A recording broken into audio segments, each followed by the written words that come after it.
vibration going on here. This guy. Okay. Try to see. All right, and we're live with Giggles Without Limits on a Saturday morning, boy. My live is always showing up a little, I guess, on time. Fashionably late? Yeah, well, it's technically about 9:13, and I know my executive producer thinks this show starts at 9 a.m. on Saturday, but we think otherwise. Today, as usual, we're talking to comedians. Usually we have two or more. Last week we had three, so I guess we only got one this week. Kind of balances out. We have comedian Collum here.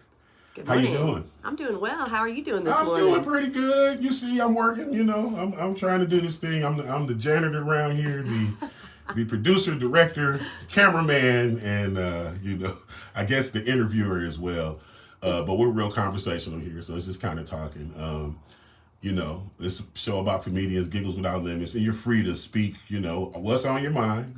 Thank you for having me this morning. Yeah, good. So Kelly, tell us a little bit about yourself. I know you do comedy, so tell us how you got there. So I'm coming up on my 2-year comedy anniversary. Okay.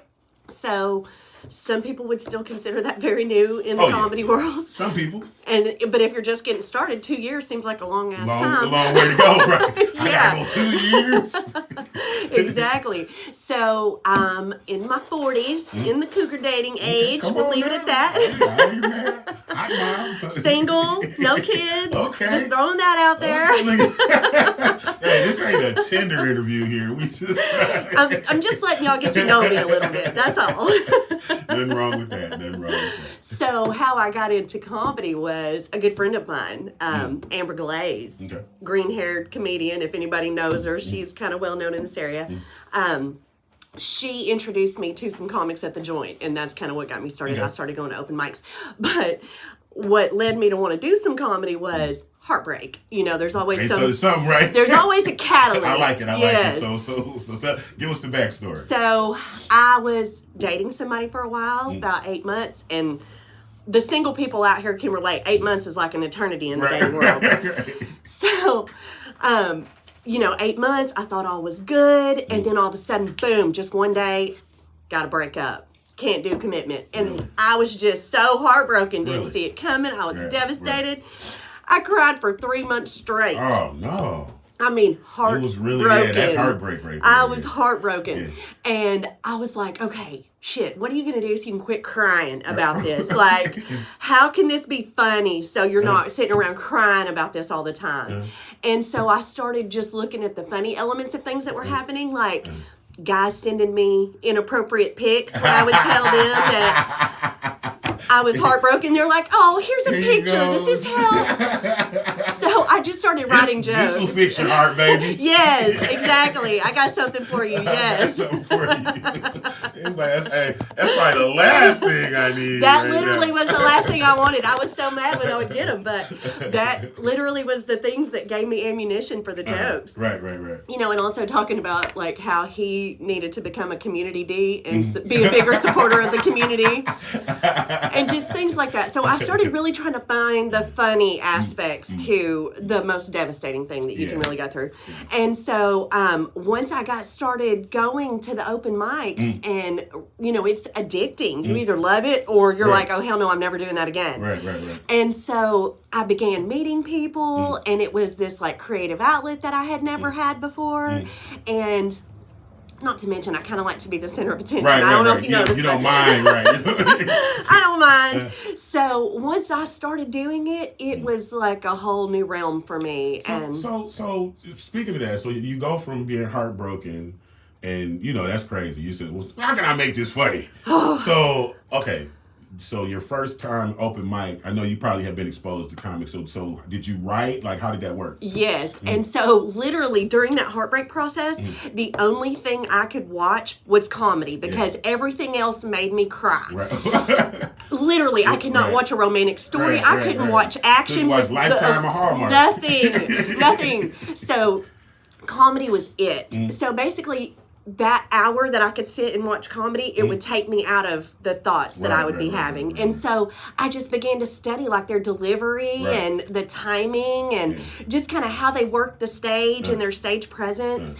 And it kind of inspired me to want to write my own jokes and to figure out what would that look like for me if that was me on the stage. You know, how do you get to that point? Yeah, and so I started writing the jokes, and so I started writing the material. And then my friend that was the comedian, she started helping me to really kind of get it in the form that it needed to be in. The timing and yes, all that. And in joke form, like where you actually have a punchline and that sort of thing. You set it up. Yes, where you set the joke up and everything. So she really helped me get started with that. And so I think for people who don't have a comedy mentor like that, it's probably a little more challenging. Yeah, and that was kind of like where I was going with it, because you said you know comedians, and then if you have somebody that's a friend of yours that can kind of help you, show you like the beginning steps, and then let you fly out the nest. Yes, that's probably a big help, because well, basically why I'm doing this, I hang out with a lot of comedians, so I'm not a comedian myself. I'm a comedian at home and at the barbecue all the time. and I always say, you know, how do you convert that? You know, you always have those family members that are like, man, dude, you should be a comedian. But there's an actual science. There's an actual art to it. There's all of the stuff that you're not thinking about in the audience per se, but that comedians will automatically see. So tell us about that first time, that first open mic. Like, how did it go for you? So the very first open mic that I did was in Hot Springs. And it went well because I invited about 15 of my friends. Okay. So at least all of them came. They were a big support, which, you know, that definitely helps. It's like I almost started out with a little following of people, which was really awesome to begin with. And they were all just being supportive through that whole process I was going through. Before you say something, are you considered funny in that group before you started doing comedy? That's what I'm saying. So so they was like, well, it's easy. She's funny anyway. So let's see what she can do. Kind of like what you said. I mean, I was more like at our friend functions and stuff. That's when I would throw jokes around. At dinner, you know what I'm saying? For sure. At work or something. But like what you said, how does that convert? I mean, making that convert is a whole different thing. But also, not getting freaked out about public speaking, because so many people are intimidated by that. I think that's the hard part. It is. Getting up, talking in front of people. Now, if you get up in a corporate situation, you're used to doing that, or at school or educational things, I'm pretty sure a lot of teachers are good at stand-up because they're used to standing in front of a crowd. Exactly. And they may not be interested, you know, things like that. For sure. You know, so the first time, so how, you know, you went up, you did your thing. Yes. And how did it feel? It went really good. But the open mic that I did, it was supposed to be a comedy open mic, but I was the only one that showed up for comedy. Oh. Okay. Everybody else that showed up just showed up to do karaoke. Oh. Okay. It was like karaoke with... Okay. Yes, it was supposed to be comedy, but because not many people showed up, they went with karaoke. Well, that was probably good too. The fact that you were able to kind of be showcased there. Yes, yes, and I got to do about 9 minutes of material. Really? Because nothing was structured. It was like I just got up there with this list of things that I wanted to talk about, and they were like, "Okay, have at it." Right? Until it just gets unbearable, we have to kick her off the stage. Exactly. Just let her stay. Let her go. She brought all the people. Right. Look, they're buying drinks. Just let them go. You know what I'm saying? Exactly. Yeah. So after I did that one did get me hooked. But then my friend took me to what I consider my first real open mic. How'd that go? That went pretty good. Okay. But that went to a very structured 5 minutes. Right. So you had to figure out, you had to really pick and choose what you did. Huh? And what was the funniest, and you had to really have structure to the jokes, and you had to be ready to like roll with the material, and it was just a whole different thing. And it went pretty well, I would say, for my first time. Right. But the things that I was not prepared for was like how bright the lights were when you walk on stage. Right. Because so you can't really see the crowd. You couldn't. Right. And I wanted to go like this. I felt like I was being interrogated when I stepped up there. I was like, oh gosh. So was it a big venue or It what was the Joint in Argenta. Okay. Yes, Right. and so that holds about 80-ish people. Right. And it's a great venue for getting started in comedy if you've ever thought about it. Yeah. So I definitely recommend starting at the Joint. Set up kind of, yes, and they can be kind to new comics, but they can also be what's the word? Where they roast you to get you in, like heckling and stuff. Well, like when you get into a fraternity. The other ones. And they initiate you, they can be a little hard on you. Right. They're gonna make you earn it, right? They are gonna make you earn it, and I feel like they definitely have made me earn it. They were not easy on me, Right. And they did not handle me with kid gloves. Right. Well, I mean, but that's what you want. That's Exactly what you want. In order to be the best, to go to the next level, if you want to go to bigger markets, or you just want to be more versatile, you got to be prepared. It's like any sport, you got to practice, you got to get up there and do that. Yes. So it's been 2 years on your journey. How's it work? Like, how do you see your development? So are you one thing is to get up on the stage, you know what you're going to say, you got your jokes, you got your material, you got a bag of stuff. But what about the actual factual? You in there, they ain't laughing, or somebody's over there saying crazy shit from the audience, or you know what I'm saying? Yes. Are you dealing with the crowd, or how's your crowd work? How's that? I work the crowd a little bit. I would say I tend to stick to my material a little bit more. But opportunities that I do have to work the crowd, I will. As far as like picking people out and trying to have one-on-one conversations with them, that's really not my jam. That's not your thing, That's not my jam, no. But getting into people's business. So no. you here? Where you from? Yeah. Are y'all on a date? How long y'all been married? You married? Like, you got to be able to deal with it either way it goes, right? Yes. Nah, we ain't married. I get too far off of the spectrum of my material at that point. I'm like, what was my next joke? Where was I going with that? Yes. So I do try to interact with the crowd as much as I can, but still, stick to what I know I need to do. And I would say it's gone really well lately. I'm also a wedding planner, so I do events. So you book yourself? So I booked some jobs, yes. I have a connection at Vapors in Hot Springs. Okay. It's a historic venue for those who don't know. Yeah. It's a very well-known place, and a lot of famous people have performed there over the years. And so I did some shows. Vapors is the thing in Hot Springs. It is. And so that's where the first open mics that we did started. I started open mic for Hot Springs because we didn't have one consistently. Like I said, the one that I tried to go to was karaoke mix, but it was not a designated comedy open mic. So you have one at Vapors? So we've had one at Vapors for about a little over a year now, and it's been once a month on third Thursday, and we're moving and expanding it to a place called Splash Wine Bar. Okay. And it's going to start March 13th every Thursday. Okay. So we're really excited about that because at least that way more people will have an opportunity to come out. That third Thursday does not always work for everyone. Right. So this way if you do it every Thursday, there's a lot more opportunities for people to come and practice. And it gives you practice, and it gives Hot Springs some more entertainment to have. Yes. Something else going on. If they ain't got enough going on, Hot Springs got a lot of stuff going on there. We do. And so this venue that we're moving to is right just outside of downtown. It's just in a very convenient walking area. You can come and hang out. They have a full bar and food menu and everything. So it's going to be a great setup for what we're doing. But where I have really felt like lately has been beneficial for me is I've been doing a lot of traveling. Okay.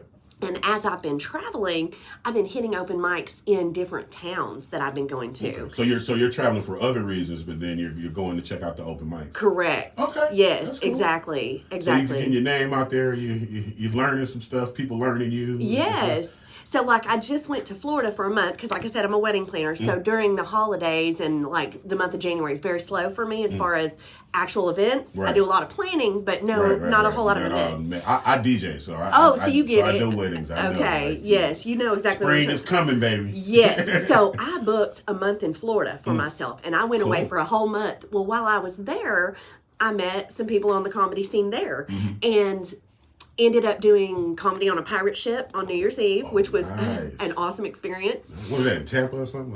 It was in Fort Walton Beach, in Destin. Okay. I had a friend. Yeah, I had a friend living there. Yeah, and so that's, Everything is Funny is the group that I got teamed up with down there, and they're doing a lot of stuff in that area. So if anybody's is that down a that way, promotional company or is that some type of? Yeah, they produce comedy shows and open mics at different places in the area. Okay. So any of the comics that travel through, Everything is Funny, hit them up. They're doing a lot of different shows in that area. Yes.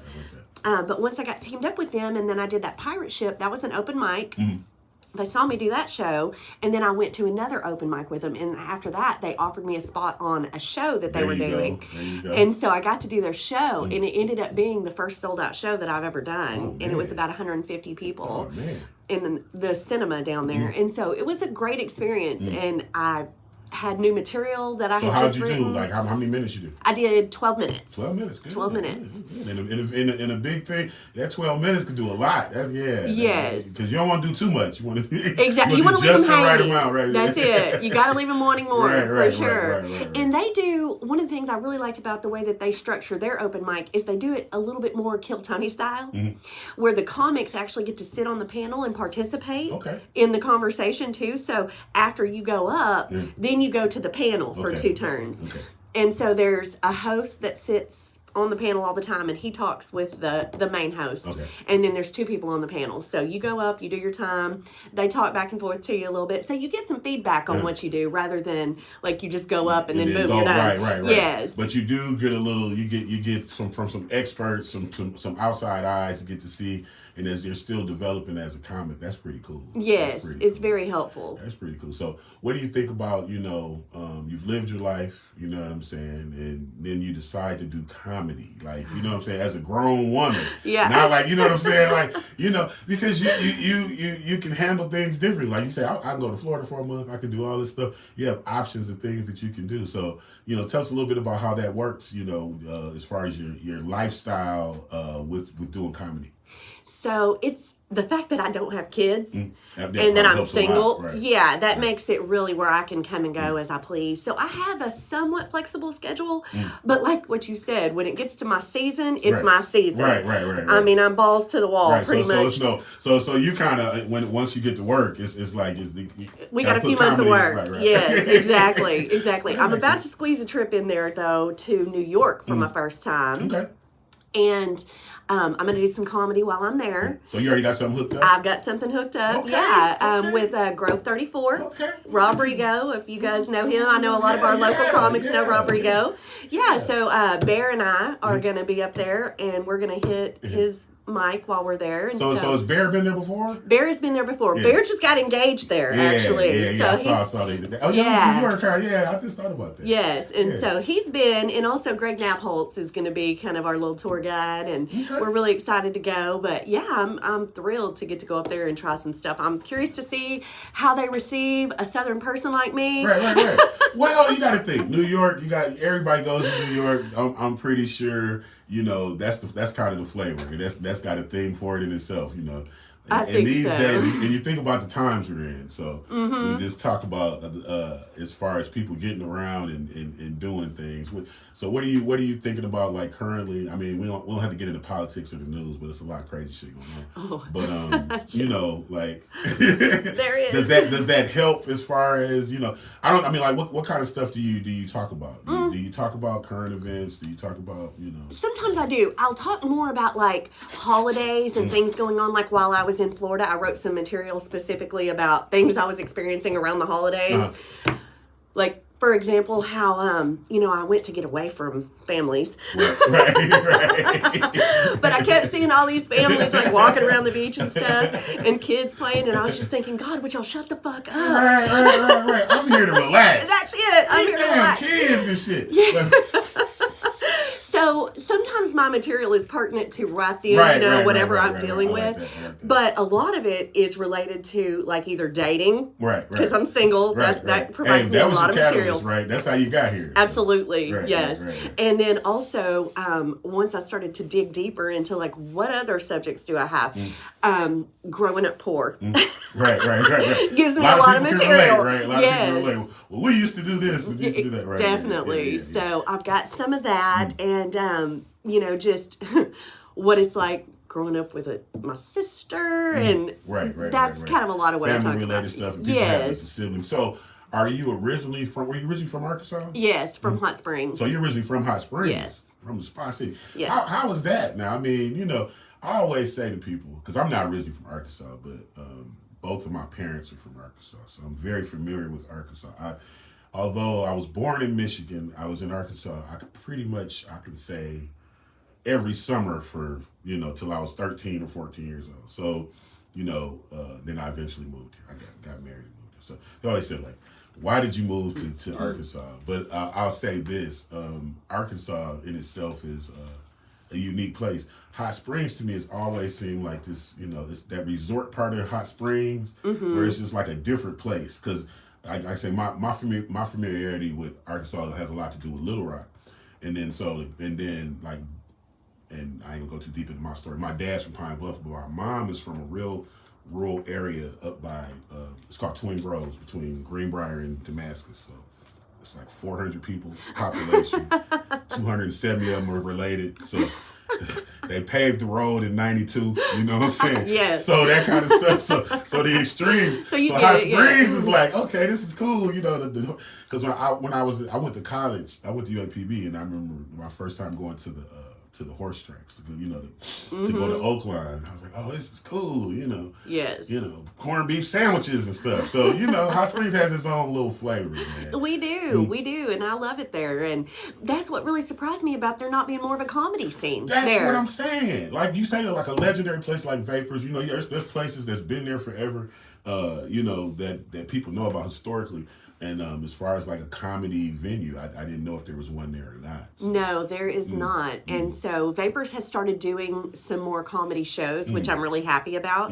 And also Oaklawn has started doing once a month. So do they? I mean, as far as like local people can come be on. I mean, they got shows like that, or because the casinos and stuff usually have like the big artists or the the guy that was in Vegas 30 years ago. They're coming, something like that. You know what I'm saying? They still do some of those shows. Yes, this is more like some of the Little Rock people and the touring comics that are coming through, and they're booking through the Looney Bin. Okay, nice. So the Looney Bin is getting the talent. I heard something about that. Yes, I hear things. So I went to the last one. It was really good. A couple of comics that were touring, CJ Starr and Fonzo Crow came through, and Brittany Damwright was there. They all did a great job. I love to see that happening though, because when I first started in this, there wasn't that. It was like if there was a comedy show, it was once every 6 months, maybe, something like that. So to see it building more consistently where you can find that is ultimately the goal. So that's one thing I will give credit to the Looney Bin for being around for so long and to be consistent like that. And then, there's other comedy clubs around, but to have a venue or something that's been there for people, at least for them to maybe get a try to do that. Yes. And that's kind of good that they're expanding, and if they can do Hot Springs and stuff too, that gives some of their comedians that are here a little exposure there as well. Yes. That's got to be pretty cool. Yeah, and it's a good little setup in the room that they're doing that in, Pop's Lounge. Okay. So it's a good little spot. Nice, not too big. It's exactly. Good. I mean, I like stuff like comedy to me. So let me ask you this: Do you maybe not a preference, but like what do you think about small rooms and just big events? Like the difference between those, those little 25, 30 people in the dark, as opposed to 1,000 people at a big concert and all that stuff. They're both equally intimidating. Right. And for different reasons, right? Yes, exactly. Because that can be the longest, most painful 5 minutes of your life when it's not going well. Right. For sure. I would say my preference is a room of about 100. That's kind of a comfortable spot for me, where it feels like there's a pretty good sized crowd. That's a good amount. Yeah. Yes, but not too crazy. Right. But honestly, like I said, the most I've done is about 150 for comedy specifically. Now, I've done public speaking for much bigger groups. Right. So that's kind of where I built up some of, just the public speaking too. Your confidence in it. Yes. It just takes confidence. I'm an introvert, but if I got a job, I'm gonna do it. It's kind of like this. Like, if I'm not just gonna walk up there and start talking but if that's what I'm supposed to do, they got a script, or at least an idea and concept what I'm supposed to do. Right. I can do that. I've been in entertainment for 30 years or so. I've been doing radio for about 27 years. So, and the radio thing is different because usually you're in the studio by yourself. And you're talking to the world, you know what I'm saying? You get no feedback. No feedback. Except a call or something coming in, but it's, you can say what you want to say. Right. You don't have to answer the phone. Right. You can say some crazy shit. It's just like, they got to catch me when they see me. That kind of stuff. But, being in a room with people that are right there, we were at the comedy competition this past Sunday at L.O.A.B. And it was kind of funny, like you said, how the room works.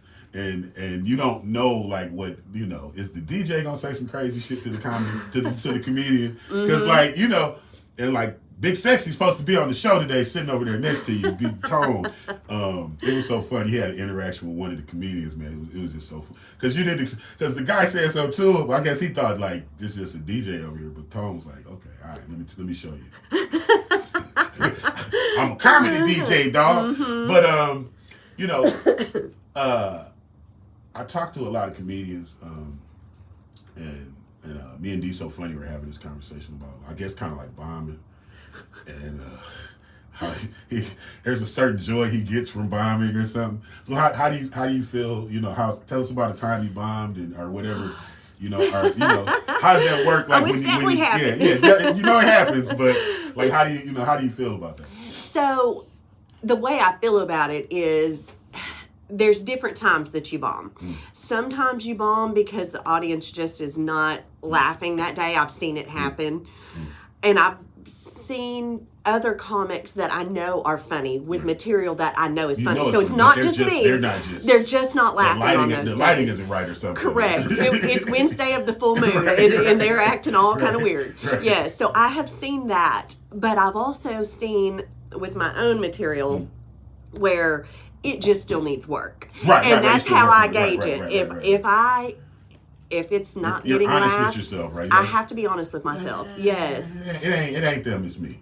And you get that when you've done the material a time or two and you don't get laughs consistently. It's not hitting. Exactly. And so you have to look at, how can I restructure that joke? Does it need to just go? What needs to happen with that? I let it go, or do I? Or do I work it? Yes. Do I work it? Do I change this? And that's what I wanted. Well, and the funny thing that you said that, and I said this about DJing, is that there's certain elements that go to doing a party, and that's like I'm DJing, I'm playing these songs that everybody there's no reason. This song works every time. There's no reason why they shouldn't be dancing, right? Exactly. Because this works every time. Yes. But the lights are up. Don't nobody want to dance with the lights on. Correct. They haven't had enough alcohol. Ain't no alcohol. It's just there's certain elements that's gonna do it. So that's why, that's like I said. So I could see that going. It's this is not me. But then, okay, I played a record. Yeah, that wasn't it. You know what I'm saying? I could see it immediately. Damn, I shouldn't have played that. Yes, or especially with new material. If you're okay, I'm working some new stuff here. Let's see how it's hitting. Yeah. And that's what I like about doing open mics in other towns. Because you can practice, right? You can practice. They don't know you, so exactly. It doesn't matter if you bomb. Yeah. But that's what I loved about my trip to Florida was, I consistently didn't bomb. Right. And it was awesome. And I was I came back feeling like I was on cloud nine. Right. I did this in Florida. I don't care what y'all Exactly. And I made people laugh consistently. Because I was hitting every open mic I could get to. I hit 10 of them in a month. I mean, I was hitting as many as I could get. So, but see, that's probably, I think that's the key to it, though. Anything that you do, you have to really do it. So, you have to work it out. Is it me? Maybe I'm tired. Maybe I rushed that or something like that. Right? And, there did come a point for me when I had to ask myself, is this something that I'm really going to want to continue doing? Because it was around the year mark. And it was time for me to either get better with telling my jokes and become funnier, or stop. Right. Really? Yes. So Yes. why? I mean, so it's like you had a certain amount of confidence, but then you thought, I could do this, but am I doing this? I was booking shows and stuff, but I didn't feel like I was delivering the best material that I could have written. And the only way was going to either be to really invest some time in writing and trying to make the material better, or stop trying to book shows and just do open mics. I mean, because when you're booking shows, your material needs to consistently hit. Absolutely. Like, we're paying. Yes, you better know. You better be funny. Shit. That's it. That's it right there. Well, because it's not like, okay, I'm gonna get paid for this because they booked me, but they ain't gonna book me again If like, you don't deliver, right. Yeah, so, and you don't want to stand up there for 20 minutes if you're not delivering. I mean, it's painful. It just goes long. You don't want to do that. It's going on and on. It's Yes. like, can I get through this? So, you know. So once I reached that point, it was like I had to get a little more serious. And I started doing some writing sessions and really just trying to work the craft a little bit more. So writing sessions, you mean you're with yourself or with other Well, with people? myself, but with some of the other comics, to like compare kind material. Of work them out and kind of help each other. Yeah. It's good. So how does that work? So in some cases, you know, you hear you just have vindictive, jealous, envious people who won't help you. And then you have the opposite of that. So what is your experience? So I would say 9 times out of 10, unless it's your friend, they really don't want to help you. Right. Okay, that's right. They really don't want to help you. Now, the person I started doing the writing sessions with was a paid thing. Okay. So, like, Okay, that was thing I taken asked, very seriously right. on my part You're and getting their part. professional help. Yes. Right. Like, really looking at my jokes. And it wasn't to have them, like, it was for a number of reasons, actually. It was feedback on my particular performance, on the things that I specifically was doing that needed improvement. That was very helpful. But also, like, working the jokes and really trying to make the punchlines funnier and just really sharpening up the material. Okay. So it was a multitude of things that I felt like I accomplished in those writing sessions, which once I learned the premise of how to go better about writing the jokes, the new material came much easier because I wrote them better from the very beginning. Yes. You didn't have to go back and sharpen them up. Yes, not nearly as much. Yeah. So that's kind of like with anything, you get professional help. It's able to help you do it yourself too. Yes. And then when you get to the next level, you may have to get some more help for somebody to come in and help. Because and this is the thing when it comes to entertainment and then it comes to friends and family and people like that. There's people that just don't want to hurt your feelings. So correct. It won't be as like it's supposed straightforward. to be. And that's kind of like, I've been in that situation. And you know, people come ask me stuff about their music and stuff, and like, well, what is it? And they want a pat on the back. It's like, well, no, well, you know, you probably should have started this earlier. You may be able to rearrange this, and then there's, you know, just little things that.